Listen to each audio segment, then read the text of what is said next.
அலைஸல்லாஹு பிகாஃபின் அப்தஹு. அல்லாஹ் கேட்கிறான், மூமினே அடியானே, உனக்கு நான் போதுமானவனாக இல்லையா? அல்லாஹ்விடத்தில் என்ன கஜானா இல்லை? வலில்லாஹி கஸாயினுஸ் ஸமாவாதி வல் அர்த். வானம் பூமியின் அத்தனை கஜானாவும் அல்லாஹ்விடத்தில் இருக்கிறது. கண்ணியம் அவனிடத்தில் இருக்கிறது, ஆட்சி அவனிடத்தில் இருக்கிறது, அதிகாரம் அவனிடத்தில் இருக்கிறது, பாதுகாப்பு அவனிடத்தில் இருக்கிறது, செல்வம் அவனிடத்தில் இருக்கிறது, கல்வி அவனிடத்தில், எல்லா கஜானாக்களும் அல்லாஹ்விடத்தில் இருக்கிறது.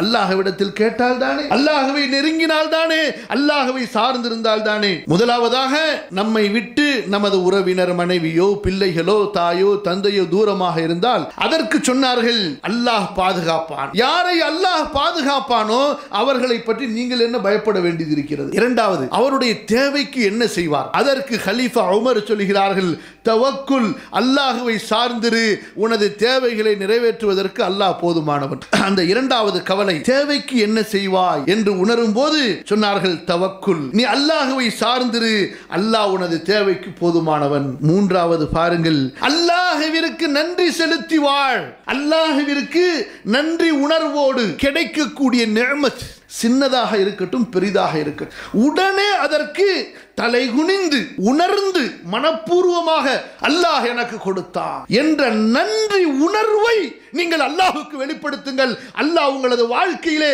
எப்படி பரக்கத்துகளை பொழிகிறான் என்று பாருங்கள். நூஹ் நபியை பற்றி அல்லாஹ் சொல்கிறான், இன்னஹு கான அப்தன் ஷகூரா. நமக்கு சொல்கிறான், நிச்சயமாக நூஹ் மிகவும் நன்றி செலுத்துகின்ற ஒரு அடிமையாக திகழ்ந்தார். முஃபஸ்ஸிர்கள் பதிவு செய்கிறார்கள், இப்படி என்ன அவர்கள் நன்றி செலுத்தினார்கள் என்றால், ஒரு சிறு மிடர் தண்ணீரை குடித்தால் கூட உணர்ந்து அல்ஹம்துலில்லாஹ், ஒரு கவலம் உணவு கிடைத்தால் கூட அல்ஹம்துலில்லாஹ், அல்லாஹ் இந்த உணவை நீ கொடுத்தாய் என்று அல்லாஹ்வை புகழ்பவர்களாக இருந்தார்கள்.